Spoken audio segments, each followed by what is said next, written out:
before you answer that question, think about it. Where have you been in the last couple of days? How many stores have you been in and someone coughed or sneezed right before you walked down the aisle? How many shopping carts have you pushed? Or maybe you just only pumped gas today. So if I was to ask that question again, how many of you have been exposed to swine flu? I'm pretty sure that almost all of you would raise your hand. So today, as you see, it's no way to guarantee 100% that you can avoid being exposed to swine flu. So let's talk about what should everyone know about swine flu and why should it matter to you? Do any of you know of anyone that have actually been exposed and contracted the swine flu? Well, for me, my family, we had a scare a couple of weeks ago. We went to a birthday party, and we found out the next day that one of the kids that attended the same party had swine flu. So immediately I began to give them Zicam, and I thank God that neither one of them got sick. So let's talk about swine flu. How is it contracted? Your exposure, and what are the ways that it's being treated? So, how do you contract swine flu? Contrary to popular belief, you can't get it from pigs. You don't get it from eating pork. It's exposed from person to person through human contact, from being around someone who's already infected with the virus. Whether you're coming into them sneezing, coughing, or either it can be contracted through touching different surfaces, whether it's a doorknob, a phone, keyboards, just different things it can be contracted from.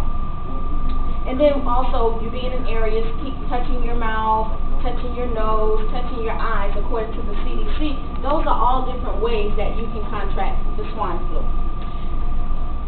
So, as you see, it's not very hard to contract the swine flu. And it's almost impossible to avoid it 100%. So, let's talk about what kind of things can we do to help us to prevent from being exposed to swine flu. How can you limit your risk?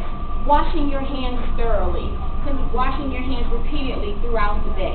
During times that you don't have access to soap and water, carrying hand sanitizer, keeping hand sanitizer near and throughout the day using the hand sanitizer. Avoid close contact with people that are sick. You may not know for sure if they have swine flu, but if they're coughing or sneezing, you may want to try to avoid them. And another way that we can do, which is kind of a highly controversial thing right now, is the vaccination. But those are all different alternatives that we can use to help protect ourselves from swine flu. So what happens if you've done all the necessary precautions and for some reason you still wind up infected? What should you do? Well, if you're just starting off and your symptoms are mild and just sore throat, cough, runny nose, you can try over-the-counter medication, cough, cold, or flu medications over the counter. If after a couple of days you have high fevers that aren't going away, you may want to try seeing your doctor, and at that time they'll probably give you an antiviral medication such as Tamiflu. And for most extreme cases that have diarrhea, vomiting, high fever for an excessive amount of days, they would probably admit you into the hospital, and you would be administered another antiviral medication called Relenza. So, to summarize, I know some of you may feel, well, it's not going to happen to me. I'm exempt. But actually, you're wrong. No one is exempt. And some of us are more susceptible than others, such as the very young. So, as we've discussed today, we talked about the ways that it's contracted. We talked about ways to limit our exposure.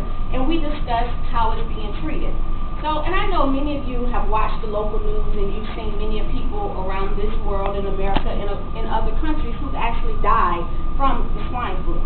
So, as you see, no one is exempt. So I hope everyone here realizes how important it is to try to follow the simple precautions. Keep your eyes open and avoiding people that may be ill with coughs and sneezes, because you never know. That just may save your life. Thank you. For someone else, I know, right?